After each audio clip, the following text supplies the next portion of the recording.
నగరంలో ఆరెండల్పేట నందు ఏపీ గ్రామ రెవెన్యూ అధికారులు సంఘ గౌరవ అధ్యక్షుడు ఇర్లే శ్రీరామ్మూర్తి, రాష్ట్ర అధ్యక్షుడు రామన్ అంజనేయ కుమార్, రాష్ట్ర ప్రధాన కార్యదర్శి అనుపమ మురళీరాజ్, ఆదినారాయణ స్వామి, శ్రీనివాసరావు పలువురు కలిసి విలేకరుల సమావేశాన్ని నిర్వహించారు.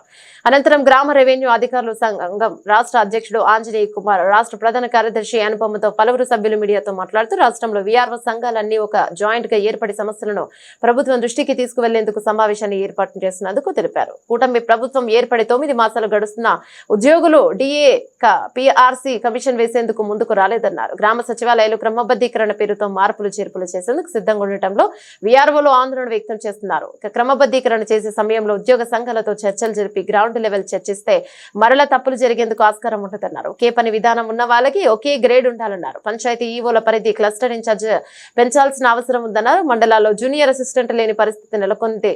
మరోవైపు రెవెన్యూ శాఖలోని ఉద్యోగులు పోస్టులు ఖాళీగా ఉన్న వాటిని భర్తీ చేయడం లేదన్నారు. రెవెన్యూ శాఖ పేరుకుపోయిన ప్రమోషన్లు అప్గ్రేడ్ చేయాల్సిన అవసరం ఉందన్నారు. మా సభ్యులు పరిష్కారం కోసం బొప్పరాజు వెంకటేశ్వర్లు కలిసి ప్రభుత్వంపై ఒత్తిడి తెచ్చేందుకు కృషి చేస్తామన్నారు.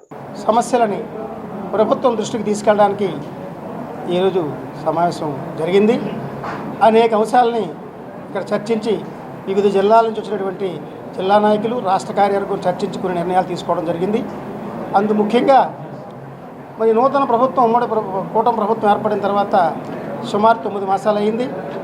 ఈ 9 మాసాల్లో మరి ఏ విధమైనటువంటి ఉద్యోగులకి ఒక డిజేల విషయంలో కానీ, పిఆర్సీ కమిషన్ వేయడంలో కానీ ఏది కూడా ప్రభుత్వం ఇంతవరకు ముందుకు రాలేదు.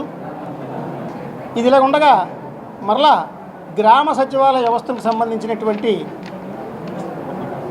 క్రమబద్ధీకరణలో కొన్ని చేర్పులు, మార్పులు చేయాలని కూడా ప్రభుత్వం తలుస్తున్నట్టు పత్రికల ద్వారా, టీవీల ద్వారా విని రాష్ట్ర వ్యాప్తంగా ఉన్నటువంటి గ్రామ రెవెన్యూ అధికారులందరూ కూడా ఆందోళన వ్యక్తపరుస్తూ ఉన్నారు. ప్రభుత్వాలు ఏదైనా ఒక నిర్ణయాలు తీసుకునేటప్పుడు అడ్మినిస్ట్రేషన్లో భాగంగా వారి అభిప్రాయాలు వారికి ఉండొచ్చు. ఉద్యోగ సంఘాలతో కూడా పిలిచి చర్చించి గ్రౌండ్ రియాలిటీని కూడా తెలుసుకుని మరి చేస్తే చేసిన తప్పులు మళ్ళీ చేయకుండా ఉండడానికి అవకాశం ఉంటుంది. ఇప్పటికే ఈ వ్యవస్థ 5 అవతారాలుగా మారింది. ఒకనాటి గ్రామోద్యోగుల వ్యవస్థ, తర్వాత కొంతకాలం తర్వాత 92 నుంచి విఏఓ వ్యవస్థగా వచ్చింది. ఆ తర్వాత 2002లో విలేజ్ అడ్మినిస్ట్రేటివ్ ఆఫీసర్స్గా మళ్ళీ పేరు మార్చారు. మళ్ళీ 2007లో వీఆర్ఓలుగా ఏర్పాటు చేశారు. అంటే అప్పటికి 4